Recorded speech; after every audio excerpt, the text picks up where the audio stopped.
Hello everyone. So what we discussed in the last class?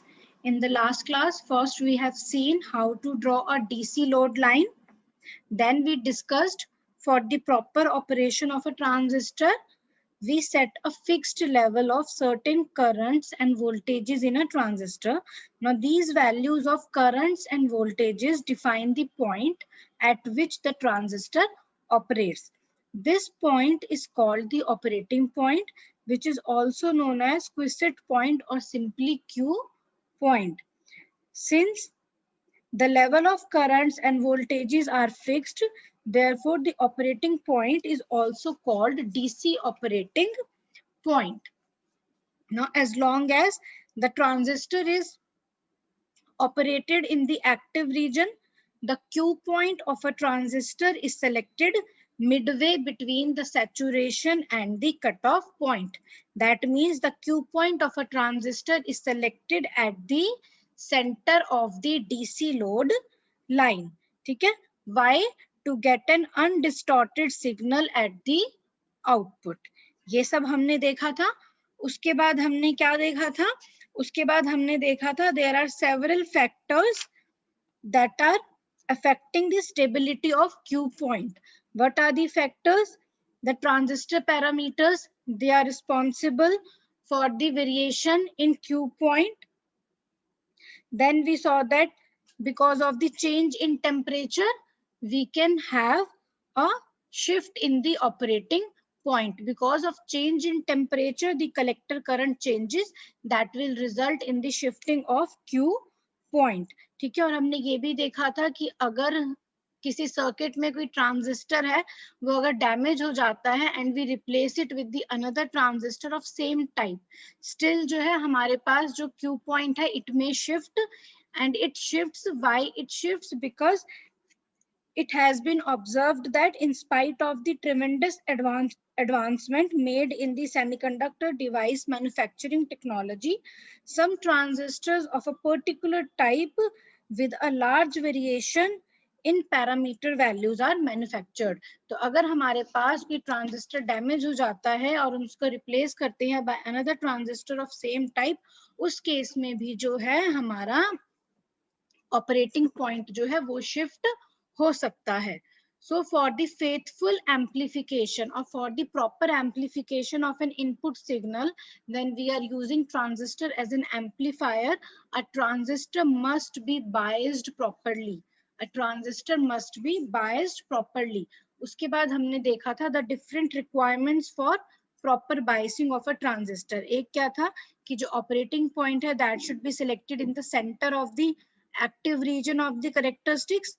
दूसरा हमने क्या देखा था कि जो कलेक्टर करंट है that should be stabilised, it should not change due to temperature variations. उसके बाद हमने देखा था कि जो ऑपरेटिंग पॉइंट है it should be made independent of the transistor parameters so that it may not shift if the transistor is replaced by another of same type in a circuit. ये तीन requirements हमने देखी थी for the proper biasing of a transistor, and why this biasing is required for the proper amplification of an input signal. ठीक है. उसके बाद हमने देखा था what is stability factor. ठीक है. stability factor हमने देखा था और हमने वहां देखा था stability factor can be defined as the ratio of change in collector current to the change in reverse saturation current. और हमने ये भी देखा था the higher the value of stability factor, poor will be the stability, whereas the lower value of stability factor indicates good stability. ये हमने देखा था. ठीक है. उसके बाद हमने क्या देखा था? उसके बाद हमने ये देखा था कि अगर हमारे पास कोई ट्रांजिस्टर सर्किट है तो बायसिंग जो है अब तक हमने क्या किया था, अभी हमने जितनी भी बायसिंग करी थी उसमें हमने किस तरीके से बायसिंग करी थी, with the help of two power supplies. ठीक है. जो हमारी पावर सप्लाई थी, जो बैटरी थी जो हम लगा रहे थे टू द इनपुट सर्किट, वो हमारी यूज हो रही थी for the biasing of emitter based junction. ठीक है. और जो हम पावर सप्लाई जो है वो हम कनेक्ट कर रहे थे टू द आउटपुट सर्किट, वो हमारी बायस कर रही थी कलेक्टर बेस्ड जंक्शन को। लेकिन एक्चुअल प्रैक्टिस में जो है 1 पावर सप्लाई जो है that is used for biasing both the junctions of a transistor. In order to bias, the emitter based junction as forward and the collector based junction as reverse, we need only 1 power supply. So now what we'll see here, we'll see the different types of biasing circuits now. So we shall discuss the different methods of biasing in the following pages. ठीक है, अब आगे जाके जो है next pages में हम देखेंगे what are the different ways of biasing the transistor circuit. तो सबसे पहला हमारे पास क्या है, सबसे पहला हमारा होता है द फिक्स्ड बायस सर्किट, वो हम आज देखेंगे। उससे पहले ये चीज रीड कर लो।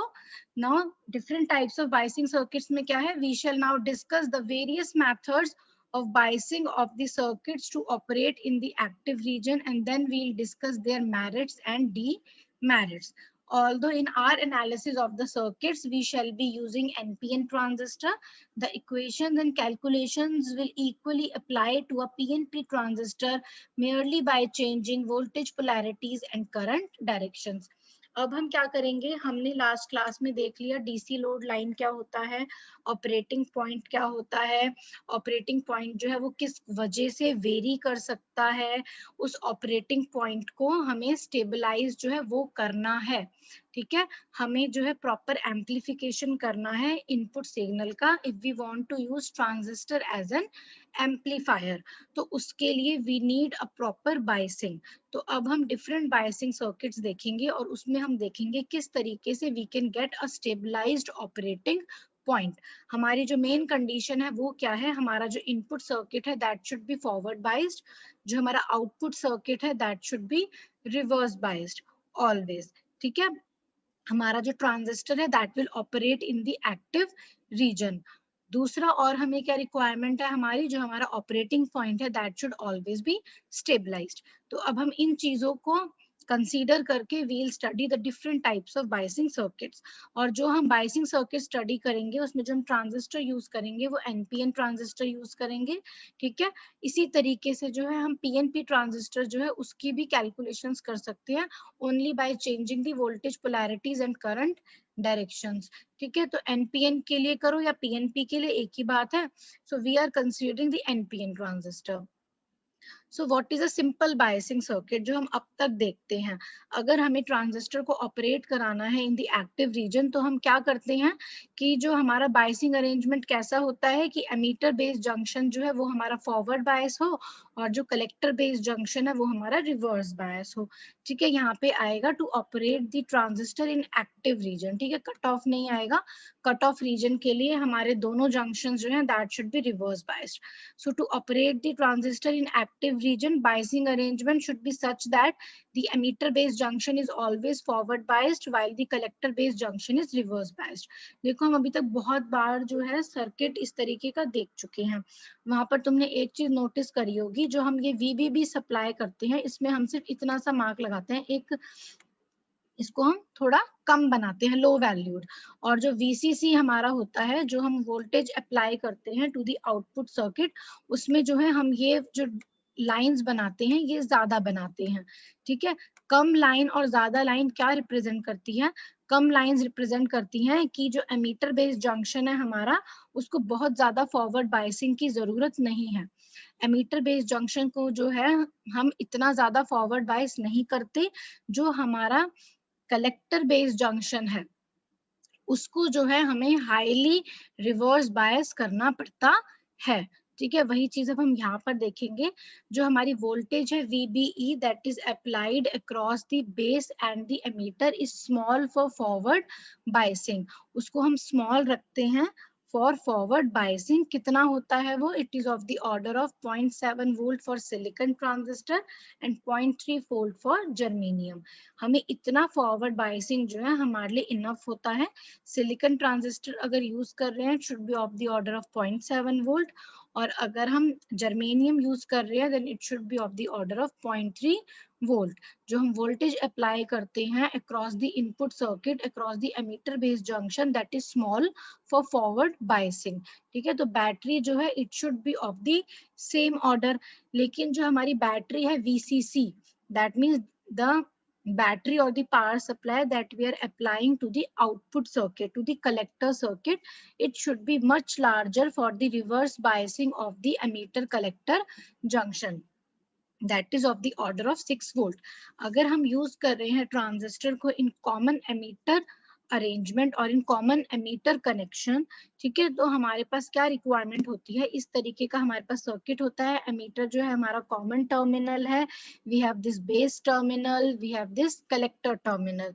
ठीक है, इनपुट जो है हमारा that will be the input current will be the base current, output current will be the collector current, input voltage will be the emitter base voltage, और जो हमारा आउटपुट वोल्टेज है that will be the collector emitter voltage. ठीक है, हम ये जो supply लगा रहे हैं VBB supply that is used to forward bias the emitter base junction.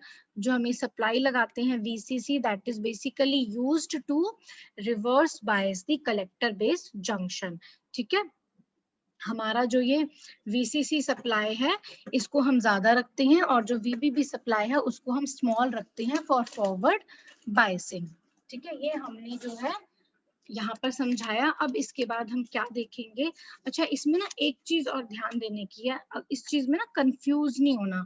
अगर मैं कहती हूँ कि एमीटर मेरा कॉमन टर्मिनल है, पर इसमें इस चीज का हमेशा ध्यान रखना कि जो हमारा कलेक्टर बेस जंक्शन है वो हमेशा रिवर्स बायस होगा और जो एमीटर बेस जंक्शन है वो हमेशा फॉरवर्ड बायस होगा। एमीटर का काम क्या होता है, टू एमिट द इलेक्ट्रॉन्स और to supply the majority charge carriers to the base. फिर हमें कलेक्टर का काम क्या होता है, to collect the charge carriers that are injected from the emitter to the collector। तो हम क्या करते हैं, कलेक्टर बेस जंक्शन को ज्यादा रिवर्स बायस करते हैं ताकि ज्यादा से ज्यादा इलेक्ट्रॉन्स जो हैं वो एमीटर से बेस देन बेस से कलेक्टर की तरफ आ सके। अगर हम NPN ट्रांजिस्टर यूज करें, जितने ज्यादा हमारे पास इलेक्ट्रॉन्स आएंगे उतना ही ज्यादा हमारा करंट जो है वो फ्लो करेगा। ठीक है, अब देखो जो हमारा कलेक्टर है it is connected to the positive terminal of the supply. जो हमारा बेस है that is also connected to the positive terminal of the supply. इसका मतलब हमारा जो एमीटर बेस जंक्शन है वो हमारा फॉरवर्ड बायस है because base is connected to the positive terminal और जो हमारा एमीटर है that is connected to the negative terminal. और हम यूजुअली एमीटर जो है उसको ग्राउंड कर देते हैं, so we can say that emitter जो है it is negative with reference to base and hence emitter based junction is forward biased। Moreover हमारा जो ये कलेक्टर टर्मिनल है that is connected to the positive terminal of the battery. इसका मतलब ये हमारा पॉजिटिव टर्मिनल से कनेक्टेड है और ये हमारा N है, we are considering NPN transistor. तो जो हमारा कलेक्टर है that is basically N type semiconductor. ठीक है, तो उसको अगर हमें रिवर्स बायस करना है then that it should be connected with the positive terminal. Forward bias करेंगे तो नेगेटिव टर्मिनल से कनेक्ट होगा, तो यहाँ पे ये पॉजिटिव टर्मिनल से कनेक्टेड है। और देखो VCC सप्लाई जो है हमारी वो अराउंड 6 वोल्ट है और जो VBB है वो हमारी 0.7 वोल्ट है फॉर सिलिकॉन, 0.3 वोल्ट है फॉर जर्मेनियम। तो जब हम कॉमन एमीटर सर्किट ले रहे हैं तो वहां पर हमने VCC सप्लाई को ज्यादा रखा है, VBB सप्लाई को कम रखा है। तो इससे क्या होगा, कलेक्टर जो है हमारा it is more positive than base.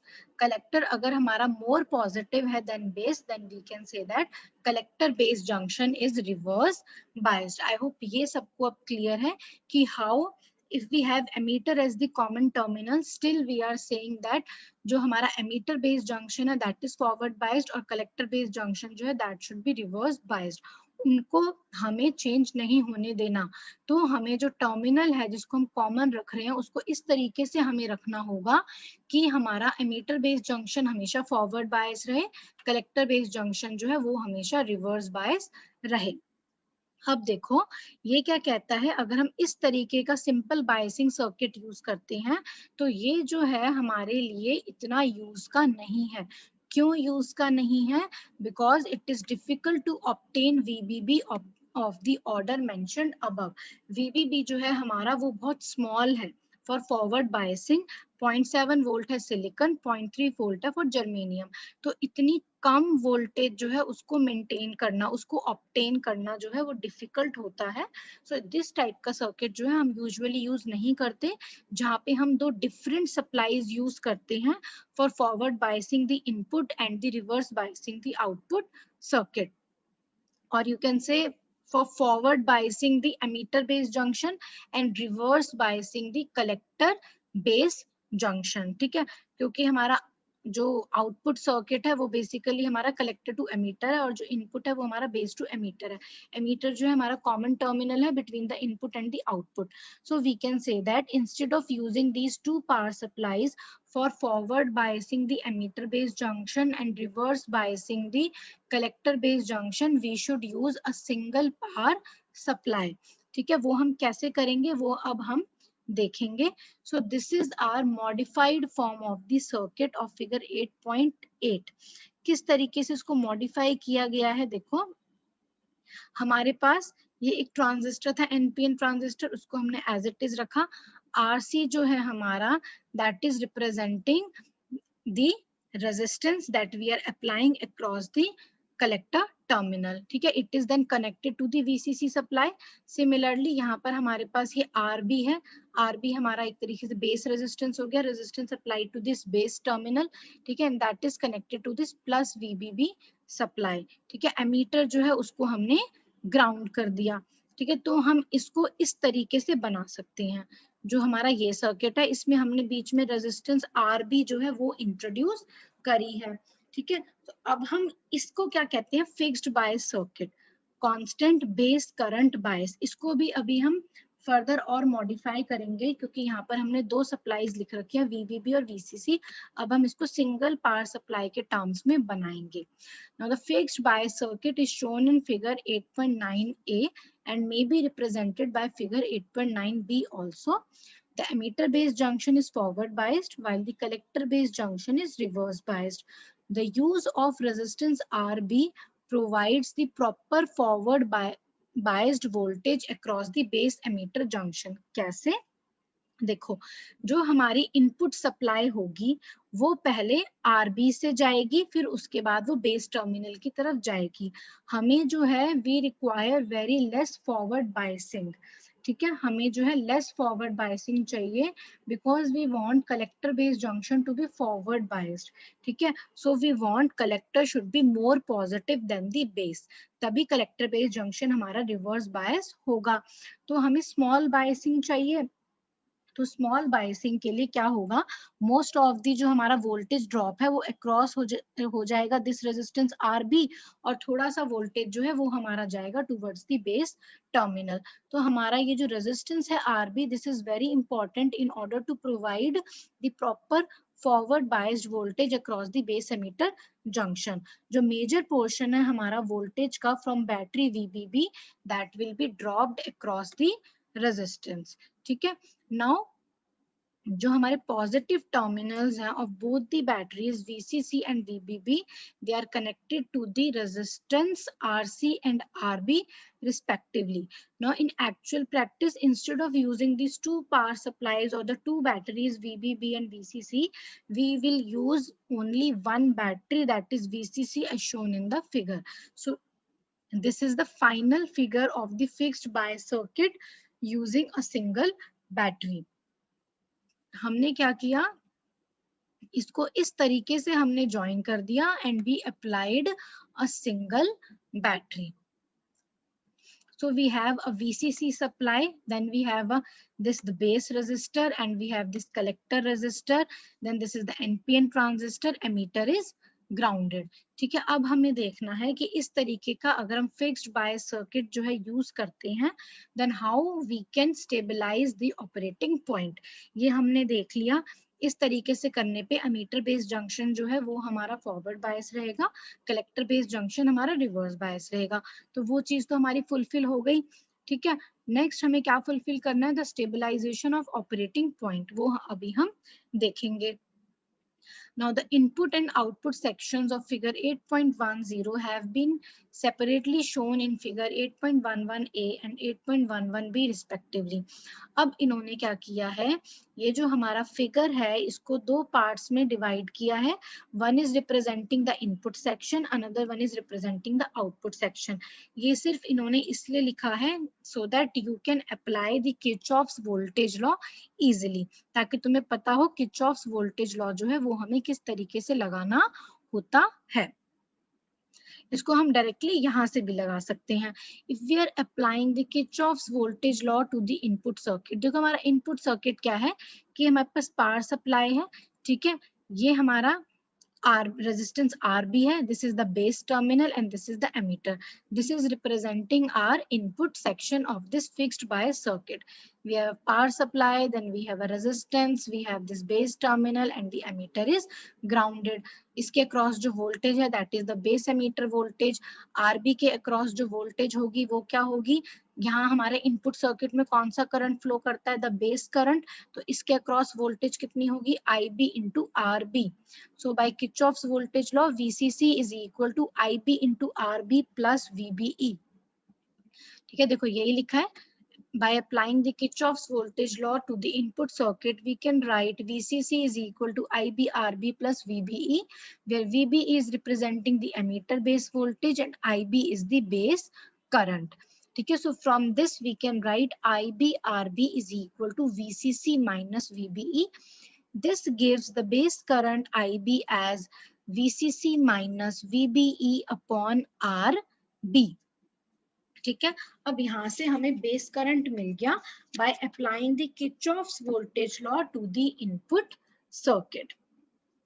Next जो हमारी एमीटर बेस वोल्टेज है वो हमारी स्मॉल है. सिलिकॉन के लिए 0.7 वोल्ट है, जर्मेनियम के लिए 0.3 वोल्ट है एज कंपेयर टू VCC. ये ऑलरेडी मैं बता चुकी हूँ.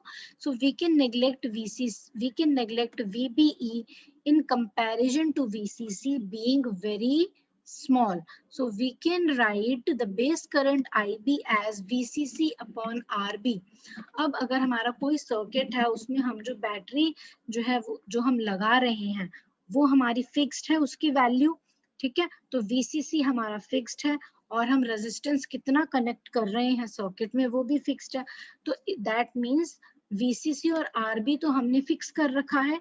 So this means base current जो है दैट इज ऑल्सो फिक्स्ड. ठीक है, तो यहाँ से हमें पता चला कि इस तरीके का बाइसिंग सर्किट अगर हम यूज करेंगे then we can fix the value of base current. Now we'll see the output section of this fixed bias circuit. So we'll apply the Kirchhoff's voltage law to the output section. Output section हमारा कौन सा है, देखो VCC से RC की तरफ जाएंगे then उसके बाद ग्राउंडेड. तो हमारा VCC क्या हो गया, कलेक्टर करंट जो हमारा आउटपुट करंट है वो क्या है IC. ठीक है, तो VCC हमारा कितना हो गया IC RC, जो वोल्टेज है across this resistance RC plus this collector emitter voltage. This is representing the output section of a fixed bias circuit. So we can apply the Kirchhoff's voltage law to the output section. ये यहाँ पर जो है ना बस ये Kirchhoff's voltage law तुम लोगों को अप्लाई करना आना चाहिए, रेस्ट चीजें बहुत सिंपल है. तो VCC हमारा आ गया IC RC plus VCE. I hope ये सबको क्लियर है. ठीक है, तो हमने जब किरचॉफ्स वोल्टेज लॉ लगाया इनपुट सर्किट का वहां हमें मिला IB is equal to VCC upon RB. ठीक है, next what we know the relation between IC and IB. We know IC is equal to beta IB if we neglect the reverse leakage current. IC हमारा क्या होता है beta IB plus ICEO for the common emitter circuit.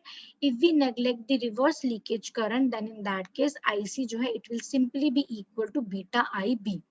तो हमारे पास ये equation आई. So it says that IB जो है वो हमारा फिक्स्ड है because it is equal to VCC upon RB. तो जब हमने IB को फिक्स कर दिया इसका मतलब कलेक्टर करंट जो है वो भी हमारा फिक्स हो गया but it is still depending upon this current gain beta. ठीक है, इसको हम अभी बाद में डिस्कस करेंगे. अभी यहाँ से हम ये कहते हैं अगर हमने IB को फिक्स कर दिया, दैट मीन्स हमने IC को भी फिक्स कर दिया, but it is still dependent upon this beta. तो हमें देखना है can we fix beta as well. अगर हम बीटा को फिक्स कर दे देन हमारा कलेक्टर करंट जो है वो फिक्स हो जाएगा। कलेक्टर करंट अगर हमारा वेरी नहीं कर रहा तो हम कह सकते हैं हमारा जो ऑपरेटिंग पॉइंट है वो शिफ्ट नहीं होगा। जो हमारा ट्रांजिस्टर है it is biased and stabilised as well. So हम देखेंगे इफ दिस इज पॉसिबल और नॉट। तो हमने अब ये आउटपुट सेक्शन में किरचॉफ्स वोल्टेज लॉ लगाया, हमारे पास ये आ गया where VC is representing the collector emitter voltage. Now it is obvious from this relation 8.5 the supply voltage VCC is always greater than ICRC. Obviously हमारी VCC क्या है, supply voltage है। कुछ पार्ट जो है VCC का वो हमारा ड्रॉप हो रहा है अक्रॉस दिस रेजिस्टेंस RC, ठीक है, और रेस्ट हमारा क्या दे रहा है, collector emitter voltage. So that means VCC जो है हमारा it should always be greater than ICRC. ठीक है, so this shows that ICRC जो है it should always be less than VCC, क्योंकि VCC हमारा जो है हमेशा ज्यादा होगा ICRC से, because यहाँ पे हमारे पास एक और फैक्टर है VCE that is in addition with ICRC. So this shows that IC जो है हमारा collector current it should be less than VCC upon RC. जो हमारा कलेक्टर करंट है वो हमारी supply voltage divided by RC से कम होना चाहिए. So thus, while calculating IC, it must be ensured that relation 8.6 is also satisfied. This is the relation 8.6. Collector current को जब हम कैलकुलेट करते हैं तो इस चीज का हमें ध्यान रखना होगा कि उसकी वैल्यू VCC अपॉन RC से हमेशा कम आए.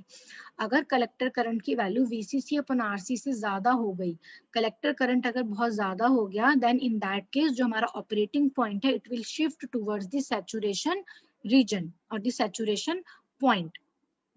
So if IC exceeds VCC upon RC, then the transistor is said to be operating in the saturation region.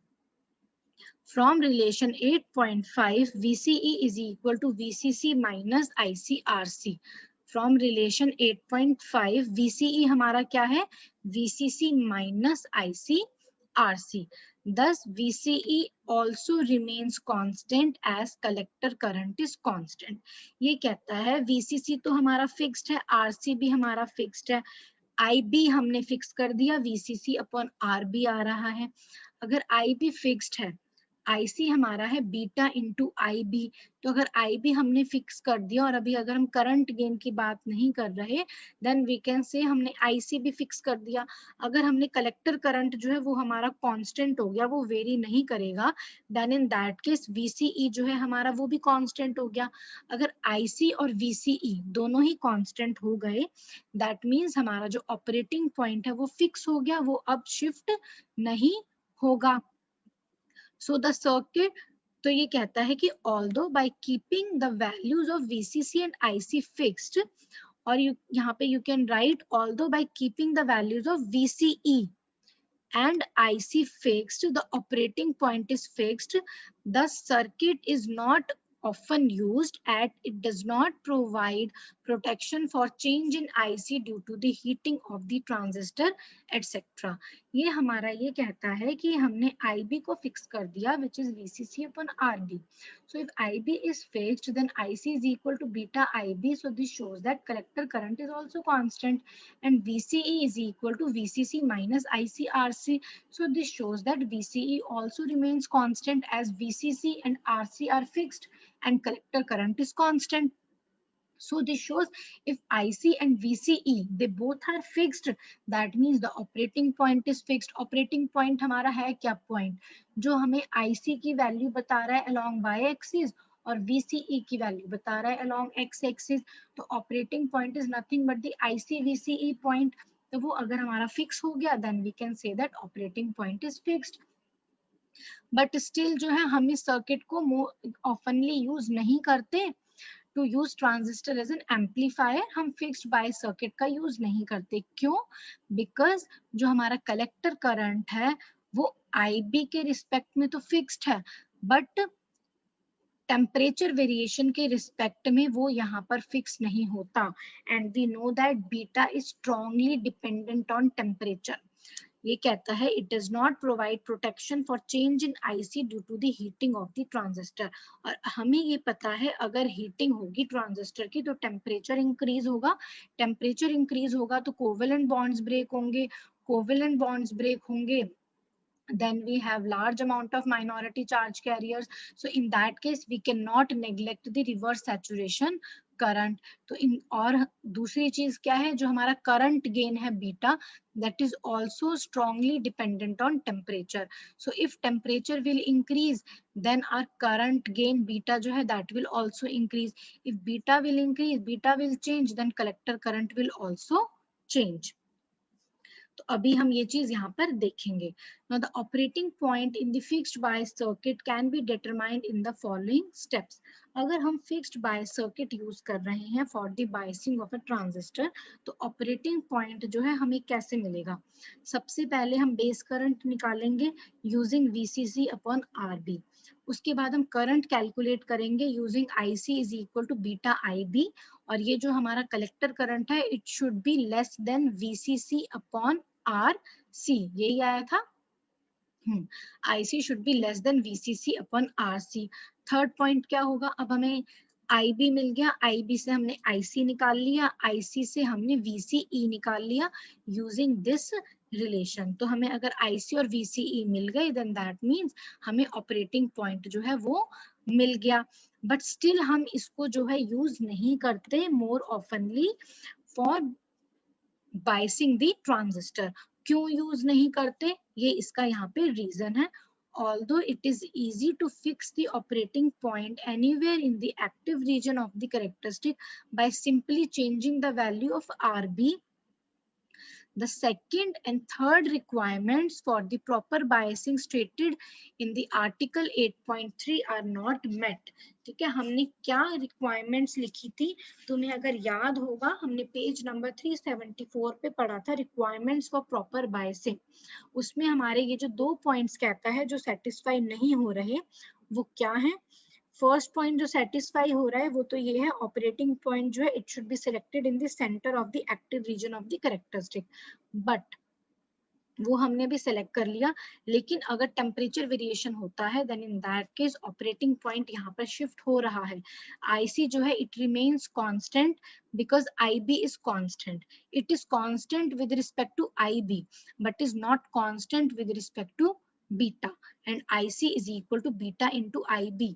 IB is fixed but beta is variable because of the variation in temperature। ठीक है, तो second point क्या कहता है, collector current जो है वो हमें स्टेबलाइज करना है, it should not change due to temperature variations, पर यहाँ पे जो है it is changing with temperature variation. Third point क्या कहता है कि जो हमारा ऑपरेटिंग पॉइंट है that should be independent of the transistor parameters so that it may not shift if transistor is replaced by another of same type in a circuit. तो ये कहता है यहाँ पे हमारी सेकेंड और थर्ड कंडीशन मेट नहीं हो रही। जब हमारा टेम्परेचर इंक्रीज होगा कलेक्टर करंट जो है वो ऑब्वियसली इंक्रीज होगा, और अगर हम ट्रांजिस्टर को रिप्लेस करेंगे बाय अनदर ट्रांजिस्टर तो हमारा जो करंट है it changes as beta IB। IB is already fixed, thus operating point will shift if the transistor in the circuit is replaced by another transistor with different value of beta। ये जो हमारा fixed bias circuit आया, ये जो हमारा circuit है इसमें हमें ऑपरेटिंग पॉइंट मिल रहा है, बट ये जो हमारा ऑपरेटिंग पॉइंट है ये फिक्स नहीं है विद टेम्परेचर वेरिएशंस। अगर टेम्परेचर वेरी करता है, अगर टेम्परेचर इंक्रीज करता है तो हमारा कलेक्टर करंट बढ़ेगा, कलेक्टर करंट अगर बढ़ेगा दैट मीन्स ऑपरेटिंग पॉइंट हमारा शिफ्ट होगा। ठीक है, नेक्स्ट अगर हम किसी ट्रांजिस्टर को दूसरे ट्रांजिस्टर से रिप्लेस करेंगे of the same type but their beta values are different, अगर हम एक ट्रांजिस्टर को दूसरे ट्रांजिस्टर से रिप्लेस करते हैं ऑफ सेम टाइप, हमने ये देखा था जो ट्रांजिस्टर पैरामीटर्स हैं दे वेरी। अगर ट्रांजिस्टर पैरामीटर्स वेरी करेंगे दैट मीन्स जो हमारा ऑपरेटिंग पॉइंट है वो भी शिफ्ट होगा। ठीक है, तो यही चीज जो है यहाँ पर इन्होंने लिखी है कि it may be noted from the above equations. एक तो ये VCE वाली इक्वेशन है हमारी, VC is equal to VCC minus ICRC, और एक इक्वेशन है IC is equal to beta IB। तो इन दोनों इक्वेशन से हमें क्या पता चलता है कि जो हमारी वैल्यू है कलेक्टर करंट की IC और जो कलेक्टर टू एमीटर वोल्टेज है VCE, they are dependent on beta, and we know beta is strongly dependent upon temperature. So it means that collector current and the collector to emitter voltage of this fixed bias circuit, which basically sets the operating point of a transistor, it will vary with the change in the value of beta due to the variation in temperature. So it means that it is impossible to obtain a stable operating point in this fixed bias circuit. Because of this reason, this type of biasing is never used in amplifier circuits. ठीक है, तो because of this reason we do not use the fixed bias circuit in the amplifier circuits. ये हम biasing क्यों कर रहे हैं? To stabilize the operating point and to keep the emitter based junction is forward biased and the collector based junction as reverse biased. ठीक है, तो यहाँ पर हमने देखा ऑपरेटिंग पॉइंट हमारा ऑब्टेन तो हो रहा है, but it is varying with the variation in temperature since it is dependent on beta and beta is strongly dependent on temperature. So we cannot use this type of biasing, so we'll move to another biasing. The next biasing is the collector to base bias circuit. इस biasing में हम क्या करते हैं, देखो this is the circuit representing the collector to base biasing circuit. इसमें हमारे पास क्या है, इसमें हमने आरबी जो है उसको यहां से कनेक्ट नहीं किया। ठीक है, आरबी को हमने कहां से कनेक्ट किया, आरबी को हमने कलेक्टर टर्मिनल के यहाँ बीच में से कनेक्ट किया, then it is connected to the base terminal. That means we can say that ये जो हमारा रेजिस्टेंस है RB, this is acting as a feedback resistor. RB acts as a feedback resistor. Now इसका मतलब क्या है feedback resistor का, ये तुम लोगों को अच्छे से तब समझ में आएगा जब हम फीडबैक इन एम्पलीफायर्स पढ़ेंगे। मैं बता देती हूँ फीडबैक होता क्या है। If a part of the output voltage or current is combined with the input signal, then this process is called the feedback. ठीक है, अगर कुछ पार्ट आउटपुट वोल्टेज या करंट का हम कंबाइन कर देते हैं इनपुट के साथ, तो उस प्रोसेस को हम बोलते हैं फीडबैक। यहाँ पर भी देखो हम ये हमारा आउटपुट है ना एक तरीके से कलेक्टर टर्मिनल, इसका हमने कुछ पार्ट जो है वो फीड कर दिया to the input signal through RB. So RB जो है it is acting as a feedback resistor. तो इस केस में हमारा ऑपरेटिंग पॉइंट स्टेबलाइज होगा या नहीं होगा।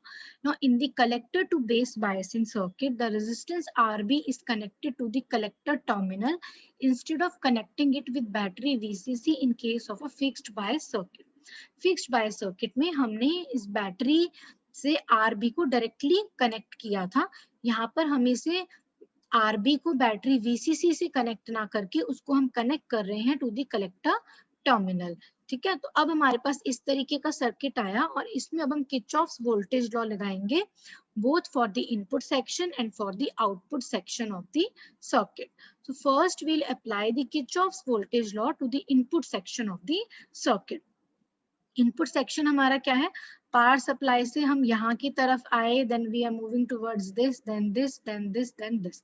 This is representing the input circuit. तो हमारी टोटल वोल्टेज क्या है VCC, that is equal to, suppose RC के अक्रॉस जो करंट है वो IC प्लस IB है। यहाँ पर आते ही करंट दो पार्ट में डिवाइड हो जाएगा। ठीक है, एक हमारा जाएगा टुवर्ड्स द बेस टर्मिनल, एक हमारा जाएगा टुवर्ड्स द collector terminal. ठीक है, तो this is representing the input current base current and this is representing the output current collector current. तो यहाँ पर हमारा करंट कितना होगा, sum of these two currents. So if this is IB, this is IC, then this will be IB plus IC. So if we apply the Kirchhoff's voltage law, what we'll get, VCC is equal to IC plus IB into RC plus इसके across voltage IB into RB plus this base to emitter voltage VBE। Simple है, ठीक है। हमारी voltage कहाँ कहाँ पे divide हो रही है, एक तो हमारी ड्रॉप हो रही है क्रॉस आरसी, एक हो रही है क्रॉस आरबी, और एक है हमारी base emitter voltage. So VCC will be simply equal to this.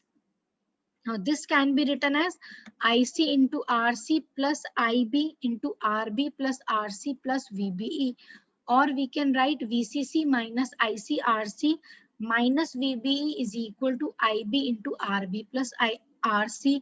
This gives base current as VCC minus ICRC minus VBE divided by RB plus RC. So we are getting the base current using the Kirchhoff's voltage law to the input section. Now we apply the Kirchhoff's voltage law to the output section of the circuit. So what will be the VCC in the output circuit? Output section हमारा क्या है? This one. This is the output circuit. So VCC is equal to IC plus IB into RC plus VCE. Simply इतना ही है. So this is equal to ICRC plus VCE. We can neglect IB in comparison to IC since IB is very less than IC. हमारा base current जो है it is usually in microamperes, बहुत कम होता है, और जो हमारा collector current होता है that is in the milliampere range. So IB is very less than IC, so we can neglect IB over here and we can simply write VCC as ICRC plus VCE. This gives VCE as VCC minus ICRC. So we can substitute this value VCC minus ICRC as VCE in this equation. So what is our base current now?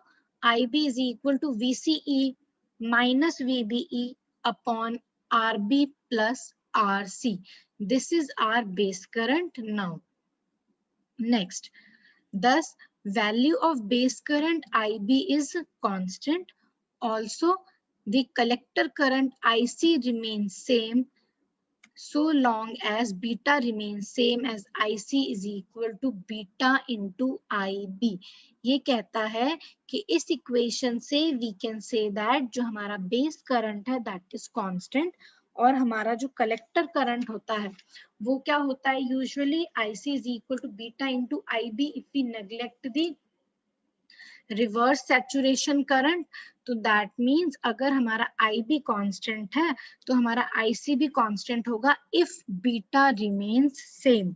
यहाँ पर भी हमारी उसी तरीके की situation आ गई fixed बायस जैसी, पर यहाँ पर जो हमारा सर्किट है वो स्लाइटली डिफरेंट है. यहाँ पर we are using resistance RB as the feedback resistor. So we will see कि how this circuit can help in stabilizing or in keeping the value of IC same. How IC will not change with change in beta. IB हमारा constant है, so IC जो है it will remain same if beta remains same since IC is equal to beta into IB. So अब हम देखेंगे how we can stabilize the operating point. Now the stabilization of operating point. When temperature increases, beta increases. जैसे जैसे हमारा temperature बढ़ेगा beta हमारा बढ़ेगा.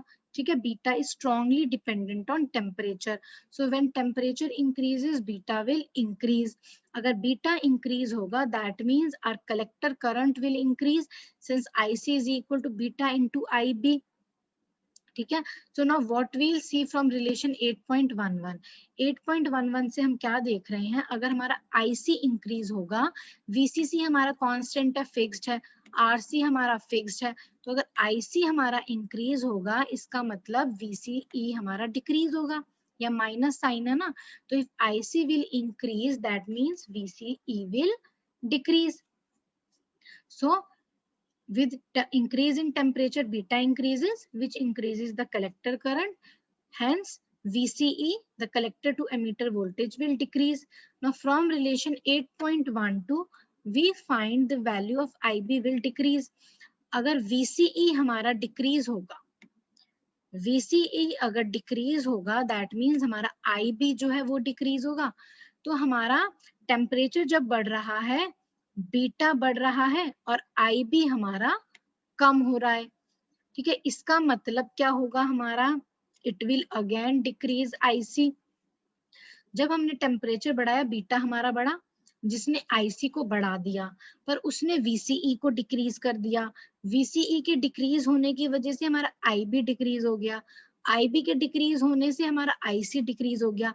इसका मतलब जो हमारा आईसी है, collector current, it is not allowed to increase rapidly and the operating point will tend to stabilize. अगर हमारा आईसी इंक्रीज हो रहा है because of increase in beta due to increase in temperature, still IB जो है वो decrease होगा because of the decrease in IB. Beta, जैसे हमने टेम्परेचर बढ़ाया बीटा हमारा इंक्रीज हो रहा है, बट आईबी हमारा डिक्रीज हो रहा है, तो वो आईसी जो है उसको चेंज होने नहीं देगा, या यू कैन से इतना चेंज नहीं होने देगा, and we can say that our operating point जो है it will tend to stabilize. So this is how we can stabilize the operating point in this kind of biasing. which kind of biasing this is? collector to base bias। Now हमारा second point क्या कहता है? Second point कहता है in this circuit collector and base they are connected through the base resistance RB. हमारा जो ये base resistance है RB, that is basically connecting the collector and the base terminal. ठीक है, ये हम यहाँ देख सकते हैं, हमारा जो कलेक्टर और जो बेस टर्मिनल है that is connected to each other with the help of this resistance RB. So we can say that this resistance RB is acting as a feedback resistor। और अगर अभी फीडबैक तुम्हें clear नहीं है, आगे जब हम फीडबैक इन एम्पलीफायर्स करेंगे तो ये तुम लोगों को ज्यादा क्लियर हो जाएगा। So from this we can say that feedback जो है this is given to the input circuit, and because of this feedback resistor what is happening, because of this feedback resistor जो हमारा बेस करंट है it is dependent on the collector voltage. जो हमारा IB है that is depending on VCE। ठीक है, ये हम पहले एक्सप्रेशन से भी देख सकते हैं, ये मैं बाद में भी दिखाऊंगी। जो हमारा IB है it is dependent on VCE। तो हमारा इस VCE पे डिपेंडेंट होने की वजह से जो है हम यहाँ पर कह देते हैं कि हमारी जो वैल्यू है बेस करंट की it is constant, so the collector current IC remains same as long as beta remains same as IC is equal to beta IB। तो इस IB को हम constant किस सेंस में कह रहे हैं? इसको हम कांस्टेंट इस सेंस में कह रहे हैं कि ये फीडबैक रेजिस्टर की वजह से क्या होता है कि जब हमारा VCE डिक्रीज होता है, जब ये VCE डिक्रीज होता है तो हमारा IB भी डिक्रीज होता है। IB डिक्रीज होने की वजह से हमारा जो ये IC है ये भी डिक्रीज होता है।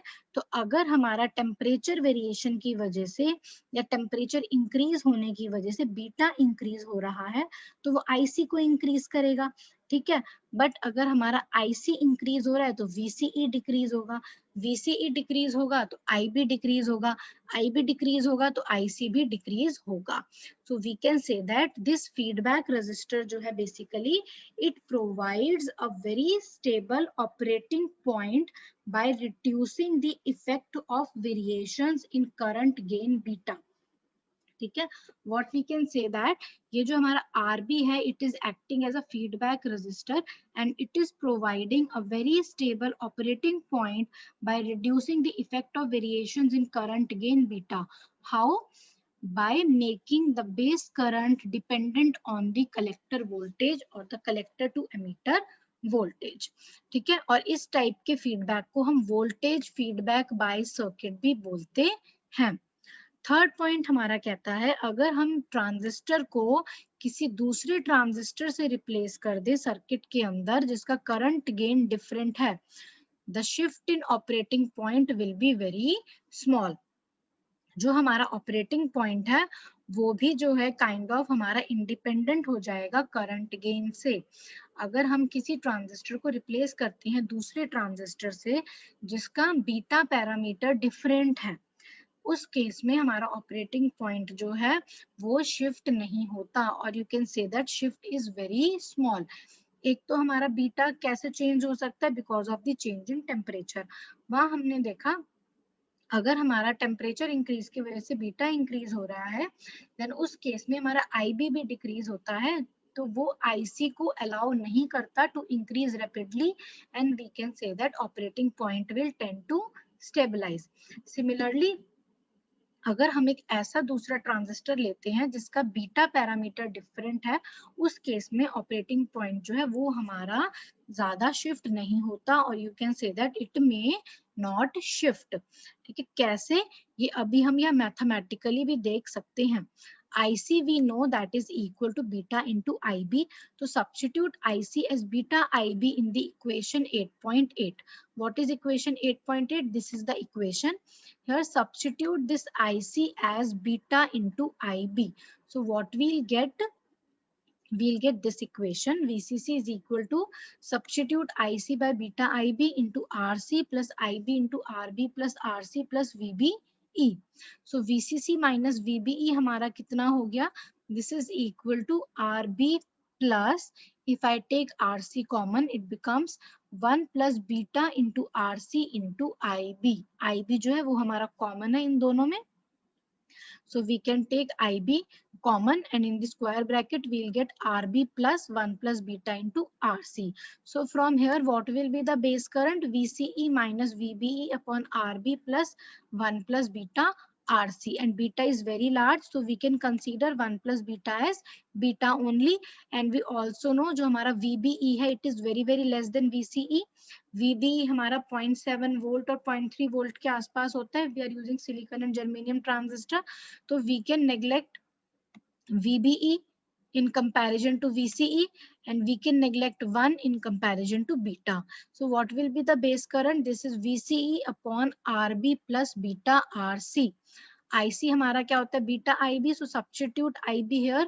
IC becomes beta into VCE upon RB plus beta RC. अब यहाँ देखो जो हमारा करंट गेन है beta, it is very large we know, but it is lying both in the numerator and denominator of this term. ठीक है, so as both the numerator and denominator of the right hand side of above relation contain this multiplication term beta, so the change in the value of beta will not affect IC to a large extent. तो हमने ऊपर देख लिया कि how with change in temperature or how with increase in temperature if beta increases still IC जो है it will not increase rapidly. उसके बाद हमने देखा अगर हम एक दूसरा ट्रांजिस्टर यूज कर रहे हैं which is having different beta parameter, in that case also the change in value of beta will not affect IC to a large extent. ठीक है, तो हमारा IC जो है we can say it is almost constant. और VCE हमारा कितना होता है फ्रॉम द रिलेशन 8.10. VCE हमारा है VCC माइनस IC RC. ठीक है, तो if we know IC we can find VCE. VCE हमारा कितना है? This is simply equal to VCC minus IC RC, क्योंकि हमने IB जो है उसको नेग्लेक्ट किया था in comparison to IC. IB जो है it is very small in comparison to IC, so we have just written VCE as VCC minus IC RC. तो VCC और RC तो हमारे फिक्स्ड है, तो अगर हमारा IC जो है इट इज ऑलमोस्ट कांस्टेंट और it is independent of the variation in temperature and beta, then हमारा जो VCE है that will also remain almost constant. So we can say that हमारा जो operating point है it is almost stabilized.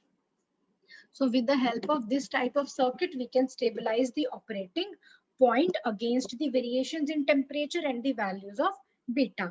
So now we will see the drawback. As stated earlier, this circuit has the tendency to stabilize the operating point against the variations in temperature and the values of beta. तो यहाँ पर हमने देखा अगर हम collector to base bias circuit use कर रहे हैं तो इस सर्किट में we can stabilize the operating point against the variations in temperature and the values of beta. Drawback इसका क्या है? जो हमारा रेजिस्टेंस है RB, जो फीडबैक रेजिस्टेंस है RB, it is not only providing the DC feedback to make operating point stable, but it also causes an AC feedback. This AC feedback जो है it reduces the voltage gain. ये हम आगे देखेंगे when we study the feedback in amplifiers, वहां पे तुम्हें feedback का कॉन्सेप्ट ज्यादा अच्छे से समझ में आएगा। यहाँ पे सिर्फ इतना ध्यान देना, ये जो आरबी है हमारा feedback register, it provides a very stable operating point by providing a DC feedback.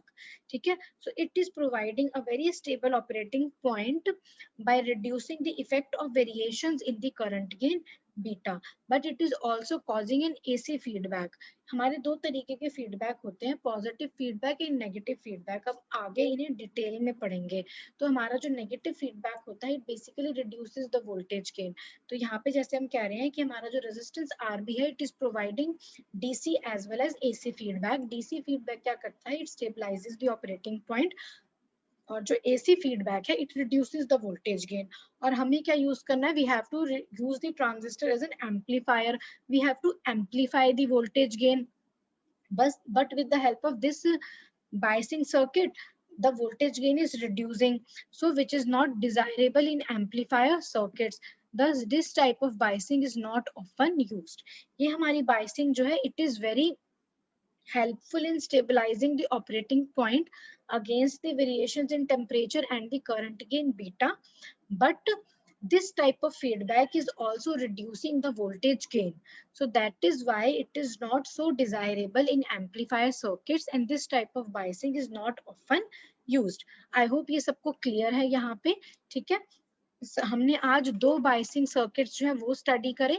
एक हमने स्टडी करा फिक्स्ड बायस सर्किट, और हमने देखा in fixed bias circuit we cannot stabilise the operating point, so उसको हम यूज नहीं करते when we are using transistor as an amplifier. फिर हमने नेक्स्ट देखा collector to base bias circuit. उसमें हमने देखा जो हमारा ऑपरेटिंग पॉइंट है वो हमारा स्टेबलाइज हो सकता है against the temperature variations and the current gain beta. Why? Because of this feedback resistor R B. Feedback resistor R B की वजह से जो हमारा बेस करंट है I B, that becomes dependent on the collector voltage VCE। तो अगर हमारा IC जो है वो इंक्रीज होता है तो हमारा VCE डिक्रीज होता है। VCE अगर डिक्रीज होता है तो IB डिक्रीज होता है। IC हमारा बीटा IB है, तो अगर IB डिक्रीज होगा तो वो IC को इंक्रीज नहीं होने देगा अगर वो इंक्रीज हो रहा है because of increase in beta. ठीक है, this is how we can stabilize the operating point. हमारी जो ये दो इक्वेशंस है, VCE is equal to VCC minus ICRC, और ये जो हमारी ये वाली इक्वेशन है the dependence of IB on VCE, और एक जो हमारी ये इक्वेशन है the third one IC is equal to beta IB, इन तीनों इक्वेशंस की हेल्प से we can stabilize the operating point. और ये इक्वेशन हमारी क्यों आ रही है? Because of this feedback resistor RB। ठीक है, तो ये हमने आज देखा। ठीक है, नेक्स्ट क्लास में we will study the next biasing circuit, which is the bias circuit with emitter resistance, or which is also known as the emitter feedback bias circuit.